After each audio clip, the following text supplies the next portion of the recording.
What's up, everybody? This is our Week 17 race recap. Well, this week kicked off our second half of our NASCAR Well and Southern Modified Tour schedule. This past Wednesday, we were at Bristol Motor Speedway. That's always one of our biggest events of the year, even though it hasn't been one of my best events yet. It seems like the last couple of years we've had a really good car there, but we've just been plagued by bad luck every time. The bad luck actually started for us in practice. We went out, we had a really good car, we were really happy with it. I told Scott to not change a thing. And at the end of the practice, we had a motor problem, broke a rocker arm. The guys from Roush Yates were there because the truck series was there, came over, and we actually had some of the rocker arms that came off the motor when our last rebuild was done. The guy got the rocker arm on for us, and we went into the next practice, and we thought it was another problem with the motor because of the way the car acted. I've never had that happen to me before. Just to recap, I think we were ninth in the first practice. There were 35 cars there, I think. In the second practice, we were second for a long time, and we hadn't even put our new tires on to do our qualifying run yet. So like I said, the car was really good for us, but we had a problem where our shock hanger, it actually is a clamp style that bolts to the roll bar, and it slid up. So I went out to do my qualifying run, and the car, when it slid up, the car actually bottomed out really hard. So before I actually got a chance to make what we call a bonsai run on our new tires, we already had like 5 or 6 laps on our tires. So as far as putting up that good number and that high speed number, we weren't able to do that because we already had a number of laps on our tires. We got that straightened out. We went back out. I think we were 7th in the second practice. And at the end of the practice, I guess I was already gun shy about the problem we already had with the motor. So as I come off of turn 4, the motor went flat, and what it sounded like to me, the motor went flat. And come to find out what it was, we checked the rockers, checked the valve springs, changed the ignition box, cleaned the fuel filter, changed the plugs.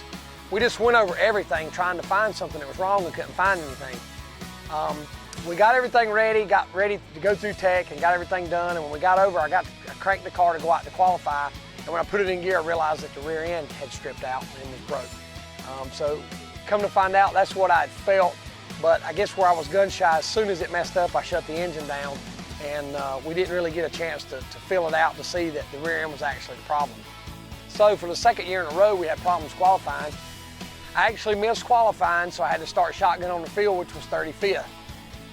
You know, as good as our car was, I really felt like that with our pit stop strategy that we had worked out, and like I said, the car was really good, that I felt that we still had a shot to win the race, a legitimate shot to win the race. I think it was about the 4th lap, and we went into turn 3, and somebody got sideways, got into another car, and blocked the track, and I got involved in a crash. We knocked the toe in out on the front end, and what I mean by that is you want your tires to track straight ahead. My tires were actually tracking like this, so we had to come in and make adjustments to bring them back to straight. We lost, I think, 6 laps on pit road trying to get it all fixed. If it had been Bowman Gray, we could have probably roughed it in and went back out and made a couple laps and waited for the next caution. But somewhere like Bristol with the high speeds, you want it as close to straight ahead as you can get and as close to perfect as you can get it. So we got that straightened out, went back out, and a lot of the cars that actually finished really good in the race, we were passing and blowing by them. So like I said, we had a really good car. For the second, third year in a row, we've had a really good car, and we just haven't had an opportunity to show it. I think we ended up 17th overall, and we were like 7th or 8th for the Southern points. But you know, maybe next year when we go back to Bristol, we'll have better luck. We've had the car to do it, and I love racing at Bristol. It's one of my favorite tracks. I think I get around there pretty good. But I don't care how good you are, without a little good luck, you know, it's hard to get the job done. The last couple years, I don't really need any good luck. I just need no bad luck. I can settle for that. But all in all, we still had a great time. All the guys pitched in. We had our grill going. Michael fixed cheeseburgers. And, you know, we made a pretty good time of it. It's always great to be able to go to a venue like Bristol, and all the top NASCAR officials were there. Phil Kurz with Wellham was there. And it's pretty nice to know that he let me know that he's been watching my videos and how much he enjoyed them. So, you know, it's pretty cool when you talk to people like that. And then, like I said, with people with NASCAR, and they let you know that they're watching these videos. So, glad that we can be a positive thing for the sport and for our racing in general. But thanks for tuning in, and we'll catch you next time.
This is a race recap for the Friday night race at Caraway Speedway.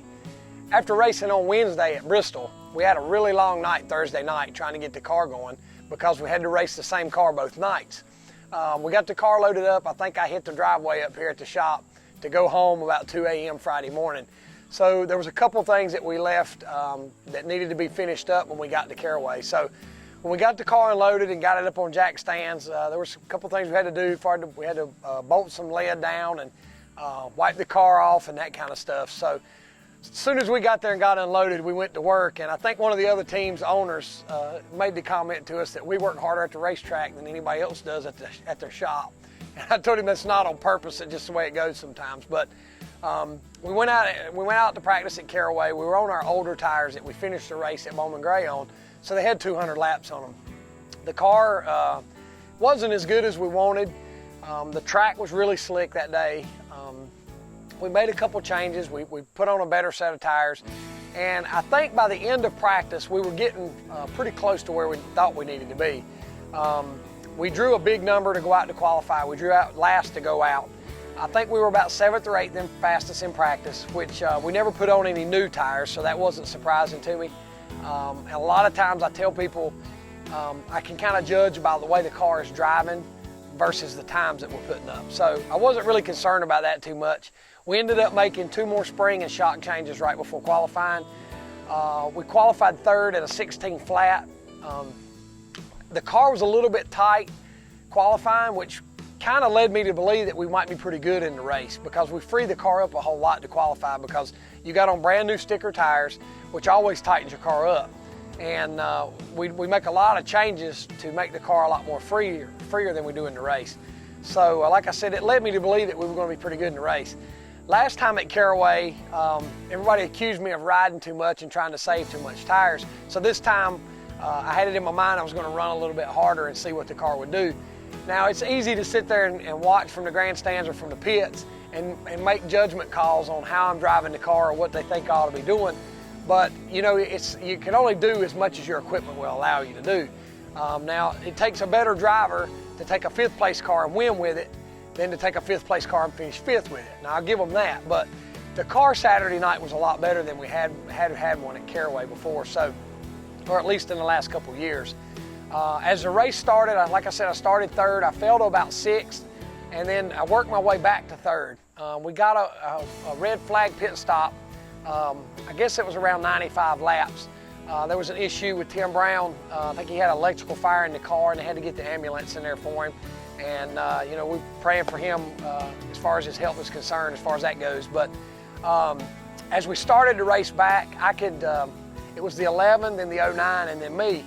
And I'd put some distance on the car behind me, and I was kind of testing the waters with the 09, and I really thought that I could go at any time, but I was kind of biding my time and waiting. Maybe we got down closer to 25 or 30 laps to go before I made my move. And of course, we had a great car, and lo and behold, we broke another rocker arm. It was the same rocker arm that we had replaced at Bristol, and it was out of the batch that had already been replaced to start with. So it was one of those deals where it was a used rocker arm that was put back on. It was one of those deals where we were going to keep our fingers crossed and hope that we didn't have any problems because we really didn't have any other options than to do what we did with the short notice. But the car was great. Just one of those deals where the bad luck bit us one more time. But me and Kim were talking about it. If I'm going to have bad luck on the tour this year, it's the perfect year to have it because I've already missed 2 races with my injury from the super modified crash. So the positive side of it is we were past 100 laps, or right around 100 laps, and the car was still great. I hadn't spun, I hadn't slid, I hadn't skated around or anything. So I really felt like I had a car that could go the distance. That's the positive side. The negative side, of course, is that we fell out of the race. But all in all, I think we found a couple things that we've made some adjustments on, and they're going to lead into some more races that are similar to what Caraway is at Langley Speedway this coming up weekend. It's a flat, slick racetrack. So hopefully some of the changes that we made at Caraway and some of the things that we learned, we'll be able to bleed right over into Langley. So, you know, we're looking for positive things. Last time at Langley, we were 3rd, so we're hoping to improve on that. We're going to go to Ace Speedway for the modified, I think they call it the Madhouse Meltdown. We run twin 55s there this coming Monday. I won the first one last year after sitting on the pole and finished second in the second race. So, of course, we're looking forward to that. We're going to take the stadium car. We're basically going to, from the last race of the stadium, we're basically going to wipe it off, fill it up with gas, and take it right to Ace. So if it'll perform at Ace like it did last year and like it did at the stadium this year, we're looking for positive things. But hopefully we'll see you at Ace, and God bless you.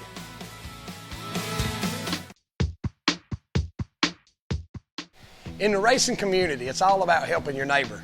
And in the pits at Bowman Gray, we got a great neighbor, and that's Crazy Kevin Powell. And Kevin will be the first one to tell you that he knows that bad things happen to good people. So if you go see Crazy Kevin Powell and you mention you saw this video, he's assured me that you're going to get the best deal possible. He gives flags to the kids, he does the spin in the wheel, and he even plays music after the race, and it's always a good time. But anyway, go see Crazy Kevin Powell, and I promise you he's going to help you out. Crazy Kevin Powell.